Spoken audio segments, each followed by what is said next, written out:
Hello, everyone. Welcome to the Little Things podcast. We are re-recording this episode. Yes. This is Bethany Warner. And I'm Rachel Hines. And this is our second attempt to do a technology follow-up podcast after the amazing Kathy Carter. And why do we have to redo it? Well, I went home that night and I went to bed and then I woke up the next morning and just felt embarrassment. I don't know what I said, but I'm like, I don't want that out in the world. I did the same. I think what happened is we sat with Kathy. We got so much good information from her. This was kind of a passion piece for you and I anyway, because we both feel kind of strongly about it.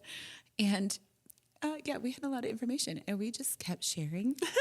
And I don't want to say rambling, but it was kind of, I got a little rambling. I got home that night and I literally laid in bed and thought, okay, how am I going to convince my friend Bethany to ditch this one? And I got this wonderful text the next morning that said, how do you feel about just getting rid of that podcast? Yes. It was a practice. It was a warm up. This one's going to be so much better. Right? I wish this was visual. That was a great face. No, it is going to be good. I just think it is. There's so much to think about. And we were just we were doing what we always do and just process out loud, but we were recording ourselves. Maybe we shouldn't have had Scott delete it because we could listen and we could be like, you know what? Actually, we're so wise. We're so wise that we deleted that thing. But today's a new day. Yep. And we're going to be trying to be more focused this time. Great. Yes. But before we get focused, Rachel, so it's been a few weeks since we had that podcast with Kathy. Yes. Has there been anything that's just stuck in your brain or you've been ruminating over? You know, one of the things that I did was dig deep into, okay, how does a child's brain grow? You know, what's happening? We'll want to get into all the technical stuff, right? Mm-hmm. And really what I thought about is, no, everybody knows. There's nobody that doesn't know that too much screen time or social media or any of those things are not good for us. We know that. And so one of the takeaways that I know, but I also thought about is really what screen time is that good quality screen time? There is none. Mm-hmm. I mean, we know that. Is that to say we should never, ever have screen time as adults, allow our children to have it? No, it's just like I also know really a sugar cookie is not giving me any real nutritional benefit, but I have to do it in moderation. And I have to be smart about what I'm putting into my body, whether it's food or things I'm putting in my brain. So that being said, also what are parents? Like, we know this is not good. It's not awesome one-on-one interaction that our kiddos need, but it's going to happen. So what do parents need? Parents need grace. Parents need tools. Like, what if I'm utilizing screen time when we have to go to a baseball game or when we're at church and I don't want my child jumping up and down and running around? If I need them to be occupied while I am cooking supper, while I'm on a phone call that's important, what are some tools? What could I do? And also, I want to say, it's okay. Like, our kids can be bored. That was my big thing is and I'm guilty of this. Our children can be bored and it's okay for them to be bored. It's really a good experience to be bored and have to problem solve. What can I do? Yes. And let those imaginations take over. Our podcast is called The Little Things. Mm-hmm. And I think for me, our previously recorded podcast that is no more, I was not thinking about the little things. I was like trying to problem solve the whole, the world. Whole world. How are we going to correct this thing forever? And I think we joked, and I don't know if we even recorded it, but we said, one of the things Kathy said was, your phone should never be next to your bed. Where are our phones? Next to my bed. Okay. Sometimes in the bed. Yes, honestly. And then I'm in big trouble because I didn't charge it overnight if it's in my bed. Have you moved your phone? No. Me either. And this has literally been at least a month since we recorded that with Kathy. And And when we recorded, the last one was a week after that. And we talked and we kind of laughed at neither one of us had moved our phones. And so some of that, like, we have to give each other grace, and we have to give, like, and say, little steps. yes, those tiny baby things, instead of, we can't solve the whole world's problems, but we can do little things, and we can encourage each other, and we can encourage other parents that, you know, we've fallen into this trap of Pinterest perfect, and our kids can't be the ones throwing a fit. And so if a little screen is going to help them not throw that fit in that restaurant, then it's become a tool, and we need to make it okay to not have to use those tools. And be okay that there's going to be some fits. Yep. Yeah. It's normal. I like a good fit. Oh, gosh. What were your takeaways? What did you think about as you had time to just kind of sit and soak it all in? I thought a lot. Kathy, she's so good. And she said a lot of things that were, I definitely need to, even the phone in the bed. I think, did she say it in the podcast, of two screens, watching TV and playing on your phone? I do that all the time. But that is something I have said, I'm going to try and actually watch this TV show and not be on my screen. But then I fall asleep. Yeah. And so then maybe I should just go to sleep and not what, you know. Yeah. But just so trying to be better. And I've also been more aware, which I knew before, but just being aware of, okay, when I really just want to be on my screen, it's usually because I am tired and I'm trying to keep myself awake, like keeping myself stimulated. Yep. Or I don't want to think about the world. Yes. And I want to zone out and I want to escape. That's definitely me. That escapism. Yeah. And that is not healthy. Yep. I know that. But Well, and we know our souls were not designed for all the information that comes at them. And when we use all our technology to escape, we're also taking in information from all around the world that our souls can't hold on to. Like, yeah, that's a lot of trauma and so sometimes I feel I do the same. If I just need to let everything go, I'm going to turn on something brainless, or I'm going to scroll aimlessly and then take in probably more stress that I didn't even intend to. So it really is just changing lifestyle. So one thing I have been doing since Kathy's podcast as well is I found this resource called Screen Strong. And there's a website with a course that you can take for your family. And it's not screen free completely, but it's screen strong. So the whole idea is we're not going to let this run our lives. Right. We're not going to let these electronics have power over us. And they also have a podcast, and you know, I love podcasts.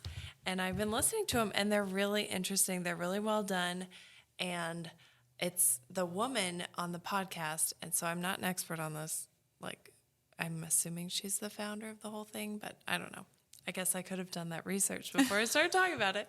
But the woman on the podcast, her son, she has personal experience in this. Her oldest son was addicted to gaming and was throughout middle school and high school. And then when he went to college, even had to drop out of college because of his addictive behavior. So she's really passionate about this.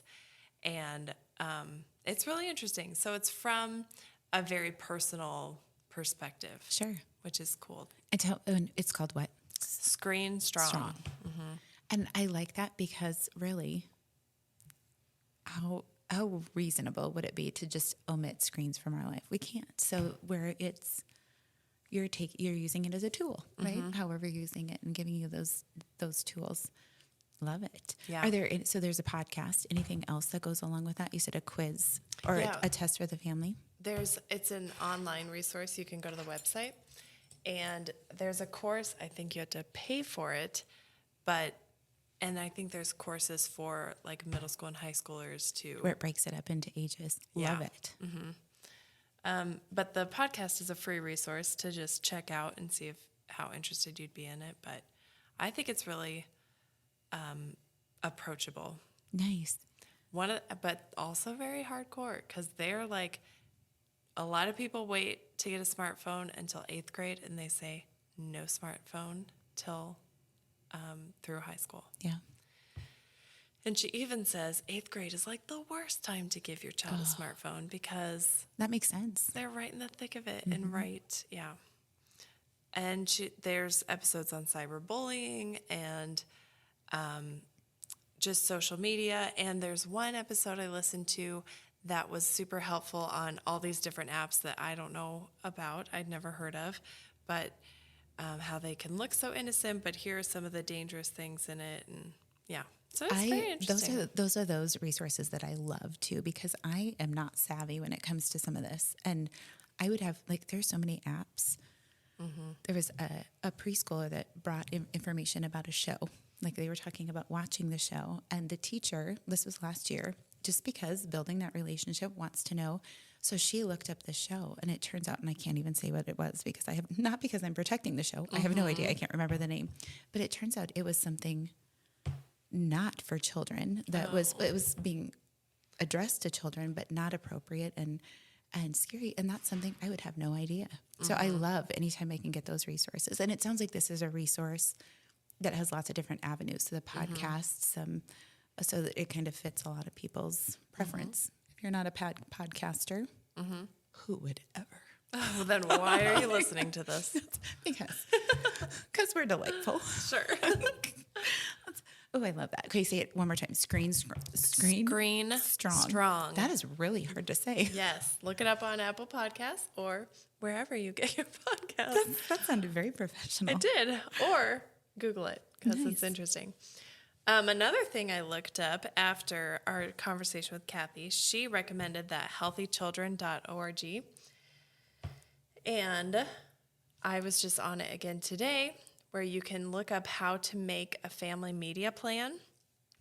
And it was a really fun experience because you get to, like, go in and type in your ages and your families, your children's ages, and then kind of what you're interested in or what you would like help with to come up with that plan, I guess. And again, fun to use and a great resource of, okay, if you want to improve your communication, here are some things you can do. Like, I'm just looking at it right now. Yeah. We will emphasize kindness and empathy when using technology, and here's how we're going to do it. Respect others, both online and in person. Have a plan for how to deal with cyberbullying. Be polite and considerate to others online and in person. And just this is our family plan. You know, me, I like having, here's the plan. And when we break it, we can look back and say, well, this is how we can do it better. On. Yeah. Yes. We've got a contract. And I think that's so important. And that's a real growth experience for our children, even to be able to see what that looks like for adults to and to hold each other accountable. I like it too, because it is that family approach of, it's not mom and dad telling this to the kids, but then mom and dad are on their phones all night and doing whatever they want. Yep. It's our agreement as a family. And this is how we treat each other. This is how we treat people online. This is blending all those worlds together too. So this being the question, Daniel is just a little guy, right? He can't call you out if you're on your phone all day. But even just having that agreement, will that hold you more accountable to, like, if you start to flip through your phone and you've said, oh, no, this is our agreement, we're not going to do this, even though Daniel can't say, Mom. So again, now I'm thinking of all these things. Since we had that conversation with Kathy, I don't think this was recorded, but Kathy was like, are you on your phone when you're breastfeeding? I'm like, sometimes I am. Yeah. Especially when I'm really tired. Yes. And she's like, don't you do that. She scolded me. And so since then, I have been very aware of not doing that. And maybe I'm freaking Daniel out, but when I'm feeding him, I'm like really intensely looking at his eyes, because that's so important. That chance for that connection. But yeah, of this little baby deserves 100% of my time and energy, and I know that is so hard. So giving me that grace too of sometimes I am really tired. Yeah. And you don't have to be 100% perfect. Nope. But you can make that effort to be better than. Yeah. Yeah. we spoke to Haley Jackson, which will be coming up in another Next podcast. week. And what did she say? Know better, do better. Yeah. Right. And every time we know we're all sinners, we're all going to fall short, but then, okay, we know that we have this information and we can just take those little steps and get better. I remember when our Lily was born, that was right when the smartphones had just come out and my husband had one. I didn't want one because I wanted nothing to do with it. I really probably wish I could just have a home phone, if I'm being honest, and not have a cell phone. Not a possibility. But I remember thinking, I'm not going to get on the computer. My laptop I would get on. I'm just not going to do it. I know she's our last child. I want to enjoy every minute with her. And I don't want to waste that time. And I was so purposeful. And I did great for a little while. Yeah. And then and then little bits kind of seeped in, and then a little bit more. And then it just, pretty soon it would overtake. But then to take those steps back and go, oh, wait a second. Nope, I can do this. I know how important this is. And I am not going to get this time back with my children. Yeah. Oh. And I know for me, it's when I'm hungry or when I'm spent or tired. That's how it is for everyone. Yeah. Hungry or tired and I just have nothing left. Then it's so much easier to just have a little bit of a crutch. Yeah. Yeah. And we don't have to do that. No. So, okay, we didn't even talk about this part. As adults, I have great ideas for what you can do with your children instead of giving them a screen. What are your thoughts if, as an adult, like, Rachel, you are at your wit's end, you're tired, you want to escape for a little while. What other things do you do, Bethany, that don't involve a screen, whether it's passively watching a show, scrolling social media, Reddit, I think. Right, I know, I do have a Reddit problem. If I ever have a question, I just look it up on Reddit. It's very interesting. I'm sure Anyways, it's true. No. Okay, so good. This is what I do, because also I have a therapist taught me this. Ooh, okay. When I get anxious or I need something to do, just doing Sudoku, I like to do Sudokus. And I've never tried Sudoku. Well, I like doing little puzzles or things like that. Yeah. And they said that activates the left part of your brain or whatever, a different part of your brain that can just be more grounding, basically. And it's logical, so it calms your brain. And I have an app for that on my phone, but then I'm like, I should just buy paper ones. Some books, yeah. And which I found at a garage sale. I bought a couple of them that other people didn't do. And then I can do that. Unfortunately, when you do it on paper, it doesn't tell you when you've messed up. So then you have to erase it all when you realize you did mess up. Yeah. But that's good for your brain. Persistence, right? Your endurance. So I'm like, whatever, I'm just going to start a new one. But that is I've never been a real puzzle person, but I love reading. And I've noticed, like, I have a couple new books I haven't even started because I tend, for whatever reason, probably because it's more passive, easier, yeah. I can scroll and I don't have to think about, and I'm totally a fiction reader. I'll do nonfiction because I want to improve myself, but fiction reader. And it takes a little bit to get into the characters. And I think sometimes that just really shows that I'm giving my brain an unwanted vacation. Yep. But even the act of scrolling for me, I notice my body starts to tense up as I'm scrolling, and I can feel that anxiety. So I know I kind of want to try one of these. How do you, Sudoku? They're fun. I like to say it. So. Or different card games. Yeah. We do that too. Yeah. I did go through a big puzzle phase, but that's hard to do when you have cats because cats are insane and they knock over your puzzle and then it gets upsetting. But it's my fault. It's not the cat's fault. Yeah. I cannot blame them. That's right. I always think about, like, back in the olden days when I was a kid and there were no such thing as TVs. No, just kidding. There were. But, like, what I like to be engaged no matter what I'm doing. So even eating breakfast, our family did not eat breakfast all together just because everybody was doing things at different times, like getting ready, or my dad was already at work when we were getting ready for school. But I always was so excited because I'd always read the cereal box. And then it became the newspaper. But even that physical thing, even if I'm reading or scrolling in a different way, but reading like something simple that's not even a book. And sometimes we've kind of gotten away from those basic. Yeah. My mom used to read to us before school. That's a great idea. And then we would always read at night too, like over a bowl of cereal, a little devotion, then some classic children books like Hansel and Gretel. Little Rascal Oh, and the Boxcar Children and Old Yeller. Old Yeller. That's not that one's upsetting. I was just having a conversation yesterday about how in like middle school, it was 6th grade for me. Mr. Liebeck was my 6th grade teacher. And he would sit after lunch and read us a chapter book. And we'd read for probably 30 minutes. And that was like the best part of my day to have in 6th grade, have my teacher read to us. Interesting. Yeah. See, we can bring it back. Yeah, we could. Bring it back. Well, I do like listening to podcasts or audiobooks. Yeah. Too. That's So anyways. hear the written word. Nice. Another resource that I want to share. This is we talked a lot of things with Kathy, but pornography usage, is so rampant, and if children are on screens, they are going to be exposed. Which is horrifying. Yes. And so scary. Good picture, bad picture. I had to think of it for a second. Yeah. Good Pictures, Bad Picture is a book that you can read. There's one for little kids, like I think the ages 3 to 6.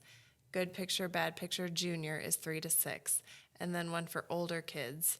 And it's just really a simple way to talk about what you might find on the internet and what to do when you do find it. Because you will. Because you will find it.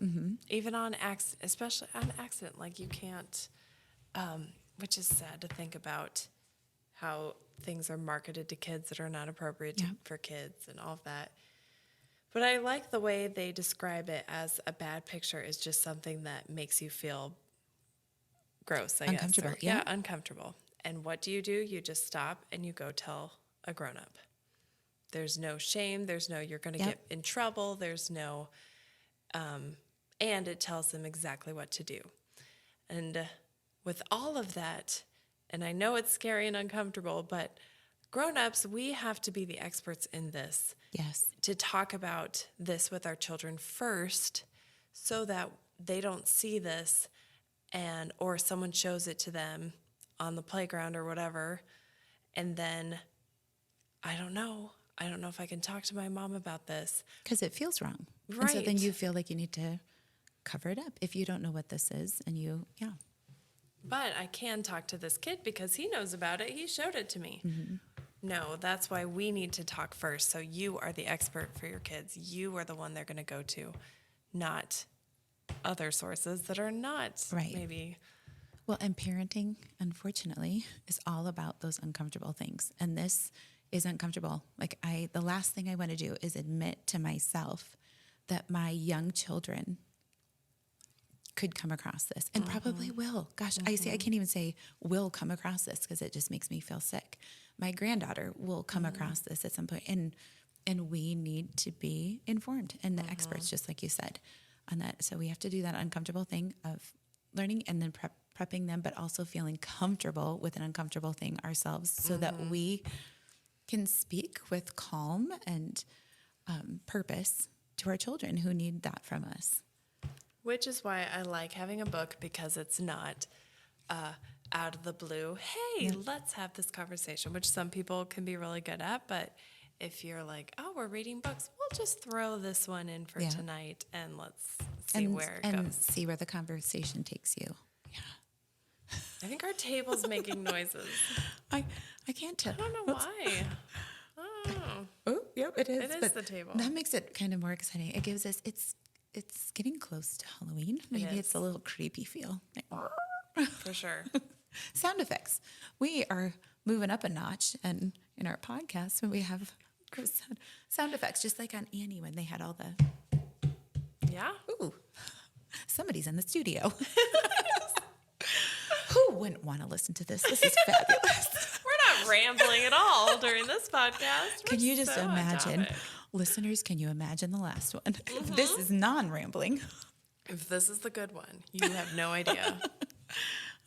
Last one is probably gold. Yeah. We shouldn't have doubted ourselves. Okay. Anything else you want to share, Rachel? I just want to reiterate, and I can say this as an old mom now, right? My kids are either grown or getting close to it, and I've been through those young child stages, but to remember, like, it is okay to withhold something from our kids if it's something we know is not healthy for them. And a screen, our phones, we can say, no, this is mom's phone. This is dad's phone. This is going to stay. This is for if I need to make a phone call, if I need to contact, if somebody's going to text me, whatever it is. But it's not for you to use when we're at a ball game. You can watch the ball game or look. Joe, we were just visiting right before we hit record, and Joe was talking about how they used to bring a Tupperware container of kinetic sand to the ball fields for their daughter to use, like something that they can do. Hot Wheels, Barbies, those kind of things. And again, it's okay for your children to be bored. You are a really good parent if you are allowing your child to be bored. Growing up, it was, "Mom, I'm so bored." Like, we'd say that, and I can still see my mom's face. Oh, great. Well, you can, I trust that you have a creative brain. You can find something to do. If you can't, let me know and I'll give you a job. I have lots of projects around the house that need to be done. We always found something to do. Yeah. And sometimes it was even a cleaning project, but that's great. That's helping them grow their creative brains when they're bored. Creativity, imagination comes out of boredom. Allow that for yourself. Don't feel guilt over your child being bored or making noise places. Yeah.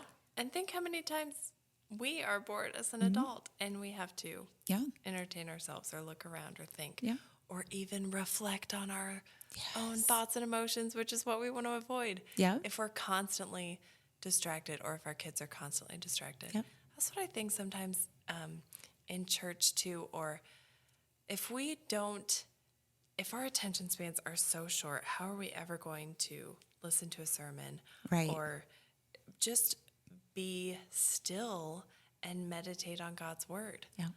Our brains are not able to do that when they're constantly being stimulated and on fire. And I should have the book in front of me because I might say his name wrong and I might say the title of the book wrong, and I apologize if I do. But John Eldredge wrote a book called Get Your Life Back. And I'm pretty sure those are both correct information. But in it, and I read it because it's really based on burnout, and it's talking to adults about burnout. But he specifically talks about just exactly what you've said. Our souls are deep. They were created to be deep and to be in union with God. And yet we are so stretched thin, and we do things that create a shallower pond. Like we're filling our time with things that don't matter. And so how do we have that deep union with God when we keep doing that? And it's a great book and lots of good information, but it had meaning for me in so many different other areas. And he talks a lot about technology and how that's contributed to exactly that shallowness of our souls. That's deep. That was a little deeper than I meant to dive. Sorry. That was a big thing, Rachel. Apologize. That's so true. And just, I don't know, something to be aware of for our kids and ourselves. Yes. Yeah. Yes. Yep. We are, again, called the Little Things Podcast. And so we like to think of those little things that make a big difference. Right. And that are manageable. Yeah. That we can actually do. Just like what we talked with Kathy of those good habits to form. While neither of us have moved our phones away from our bed, we can take little steps to accomplish those things and to know better and do better. Right. And all the while just resting in God's promises that even though we are weak, He is strong, and that He is working in our lives and can give us that self-control and that self-restraint. Yeah. when And we grace. ask for it. Yeah. And If grace he can for give when us we mess grace, yep, we can certainly give ourselves grace as well, and others grace. up. Absolutely. All right. Thank you, Rachel. Thank you, Bethany. Well, This was good. this was so much better. We're not deleting this one. All right. And we're going to turn off the comments. No, I don't. Are there comments I'm on a not podcast? ever going to read them. I don't know. But next week is Haley Jackson, and we know that because we already recorded it. And it was fabulous. And she's amazing. She's so great. So, This has been a Messiah Lutheran Ministry production. Subscribe to Messiah Lutheran on Apple Podcasts or anywhere you listen to podcasts. You can also find our worship services and our Sermon Extra podcast by searching Messiah Lincoln on YouTube. Make sure you like and subscribe so you don't miss out on any of our content. If you'd like to know more about Messiah Ministries, visit messiah.us. We'd love to hear from you as well, so please email us at littlethings@messiah.us.